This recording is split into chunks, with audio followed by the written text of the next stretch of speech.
पतिं सुरगुरुं वन्दे जगत्कारणं वन्दे पन्नगभूषणं मृगधरं वन्दे पशूनां पतिं वन्दे सूर्यशशाङ्कवहिनयनं वन्दे मुकुन्दप्रियं वन्दे भक्तजनाश्रयं च वरदं वन्दे शिवं शङ्करम् ॐ मृत्युञ्जयाय रुद्राय नीलकण्ठाय शम्भवे अमृतेशाय शर्वाय महादेवाय ते नमः।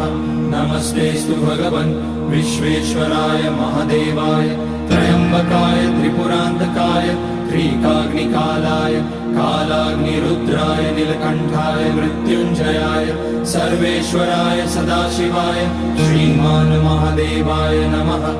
ॐ नमः शम्भवाय च मयोभवाय च नमः शङ्कराय च मयस्कराय च नमः शिवाय च।